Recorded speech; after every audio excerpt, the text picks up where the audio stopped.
Greetings everyone. This is a quick promo before the video begins.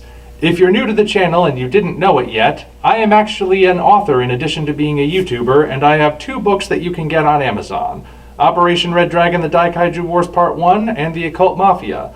The first is sort of a bizarre, absurdist kaiju anime mashup, and the other is a horror noir story with a hint of a western thrown in there. They're both set in the same universe, and at this point have received mostly positive reviews, so you might want to check them out.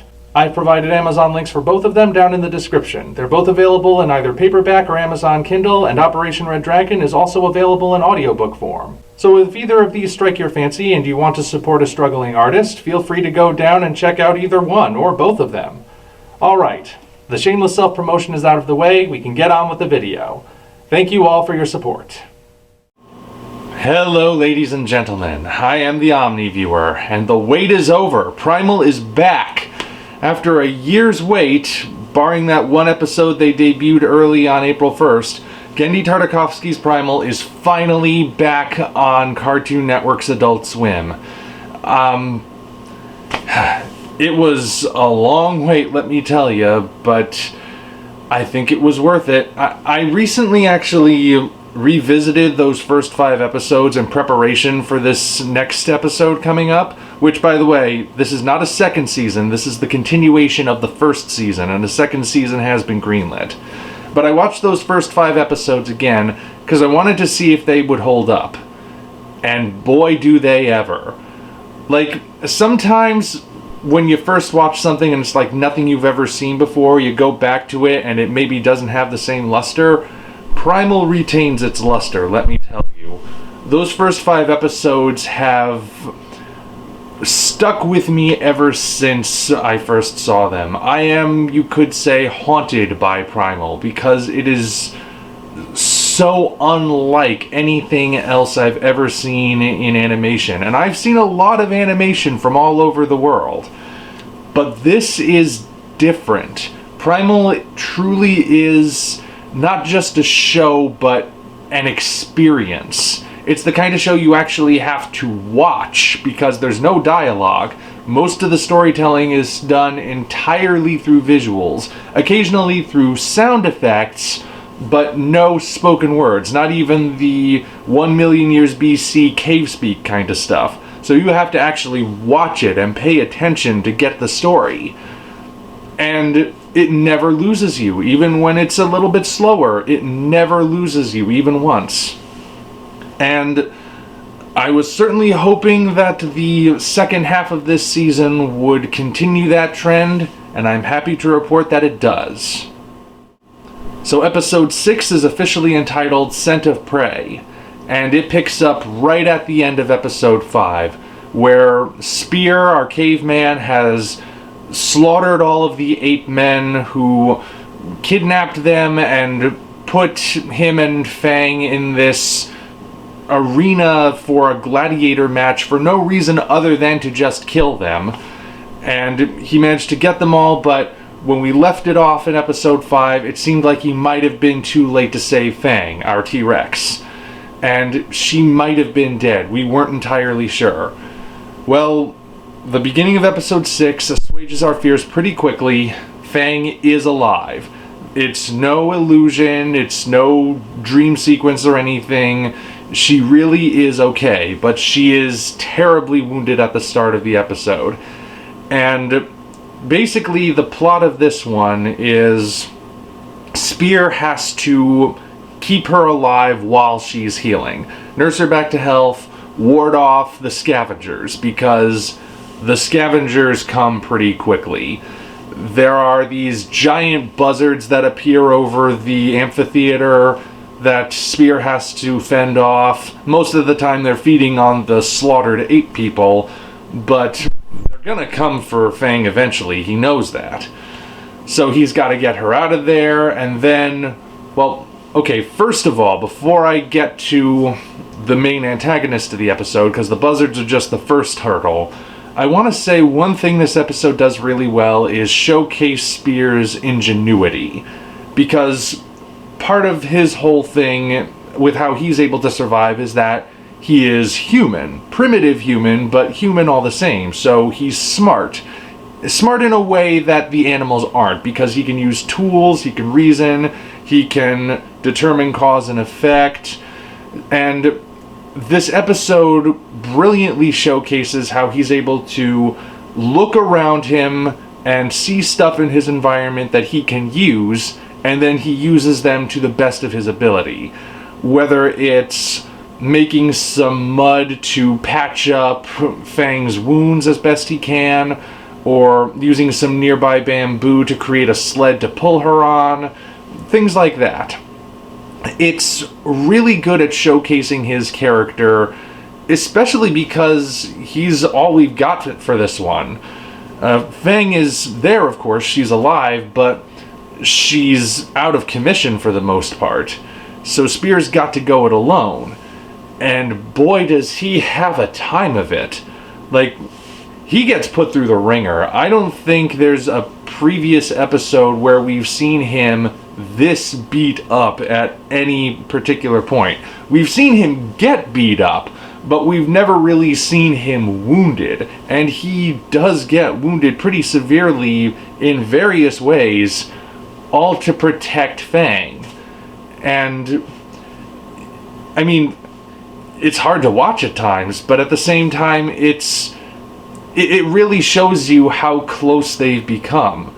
Because Spear is putting his life on the line to protect Fang, and Fang trusts him implicitly. He can't communicate what he's doing, like when he builds that bamboo sled to put her on. I mean, he doesn't have any way of saying, I'm going to move you onto this sled, because again, no dialogue in this show, and even if he did have a way of saying it, would Fang really understand? Probably not. But the fact that Fang doesn't even try to fight back when Spear is doing all of this stuff speaks volumes in and of itself. You can see with your own eyes just how close they've become over the course of their adventures, to the point where they almost don't need to speak in order to understand each other. They know what each of them are doing, and they're close. They have become family at this point. Not in like a husband and wife sort of way, at least I certainly hope not, but they've got each other's backs, basically. They are a unit now, and they would never leave each other behind. But like I said, Spear's primary task is about keeping away the scavengers. And at first it's the buzzards, but they pretty much have their smorgasbord with the ape men. And once Spear and Fang leave the amphitheater, the buzzards are content to just stay there. Instead, our antagonists are the Jackals. I'm pretty sure they're jackals. At first I thought they were hyenas, but when we got a better look at them, I thought they don't really have the right body type for that. I think they're more jackals. But the way they are handled, they are really eerie. Like, at first, when Spear and Fang are out of the amphitheater, they park by a river. Spear's got this satchel that he's going down to the river to collect some water in. And he gets the water, he looks up, and on the other side, he sees this silhouette with red eyes just staring back at him. Completely motionless, but you can tell where its focus is. And that's our first hint. And the first night, in true horror movie fashion, if you will, nothing happens. Spear makes some fires, he's got his weapon at the ready, but nothing ever comes for them. So as they're continuing on their journey, he sees the jackal again, but there's another one. And again, they're not attacking yet, but they're following them. Like, the two jackals are flanking, and you can tell, again, it's like they're just waiting for their opportunity as they're keeping pace. Spear brings Fang into a cave for safety, and then outside there's 3 jackals. It keeps building over the course of the episode, and you know that even though nothing's happening yet, if the jackals are always multiplying every time we see them, then by the end, it's gonna be that's gonna be the big challenge. And boy, does it ever prove to be the big challenge. Because, wow, okay, gotta stay focused here. Give me a moment. Okay, it's been a moment. The steady build of the Jackals, I really do think, is a good way of showing how this show can have a slower pace without losing the audience. Because the Jackals aren't doing anything, but you know they're gonna do something eventually. At some point, they're gonna make their move. So there's this tension building steadily over the course of the episode. They're not attacking yet, but you know they're going to, and when they do attack, there's going to be hell. And that is so brilliantly executed. In fact, the first time the Jackals have their true attack, we don't even see it. Because Spear, he has that satchel of water, it goes empty at one point. And he has to go and refill it by the river, but the river's a good distance away, and he knows the Jackals are on their tail. So he grabs a bunch of boulders and he seals up every possible entrance big enough for the Jackals to get through and leaves. Like, there are still some holes for light to get through, but otherwise the door is sealed. And we're in the cave with Fang alone as she's recovering, and she's now at a point where she can at least lift her head and look around. And then you start hearing these sounds outside of scratching at the rock, and occasionally those little bits of light that are leaking through get blotted out as something moves past. And it's coming from everywhere. The cave is surrounded. And then you hear them starting to get more frantic trying to get in. It is really intense. I keep coming back to that word because it's a good word to describe it. And when we finally get to the finale, it really pays off with that tension. Earlier, during their first night in the cave, Spear has to deal with these bunch of weird little insects swarming all over them, which it's implied they're scavengers as well.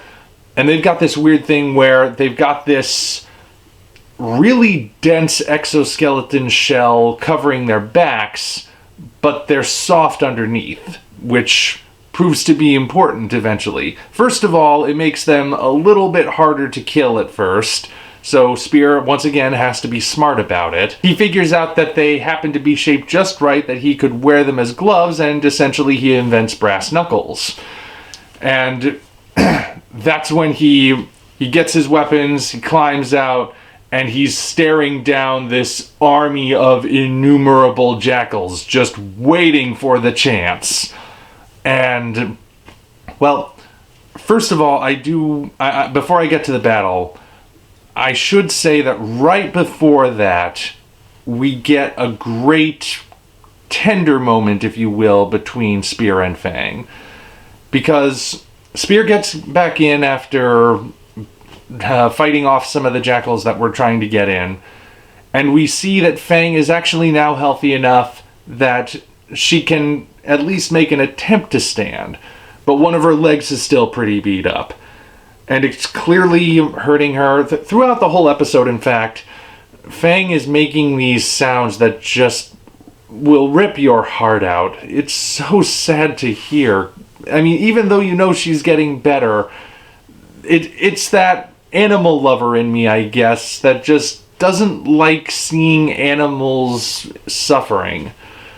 But there's that moment I was talking about where she's trying to stand, and she's trying to force her leg to cooperate. And Spear, seeing that it's not going to work, he grunts at her to stop. She snarls at him, and then he just puts his hands on her snout and makes some calming noises, and just sort of gently guides Fang back to lying down. It's a great moment between the two. Again, really showcasing how close they've become, how well they understand each other, even though they are so completely different. They've built that trust. They've built that unique form of communication. And then, of course, Spear's got to go and protect his family, like he wasn't able to do in the first episode. He is going to fight for her. And man, there is just something about seeing this hulking caveman with insect gauntlets wailing away in a fist fight against an army of vicious hellhounds. It's back to the style that Primal was known for with its violence. It's not the really visceral stuff from the last episode. That was very specifically done to really drive home the horror of that scene. Now we're back to the bloody but not gory kind of violence. And he puts up a great fight, but like I said, what we're learning about in this show and what we're seeing over time is that Spear and Fang are a unit, and they really need each other in order to survive. So Spear is on his own, and he's putting in a valiant effort, but he's still getting overwhelmed. And that's when Fang makes her grand re-entrance, fully recovered, bursting through the barricade, and ready for action. And the episode basically ends with them that I don't think they necessarily wipe out all of the Jackals, but it's pretty clear they've got this by the time the credits roll. And it feels like a triumphant moment, and it was an earned triumphant moment.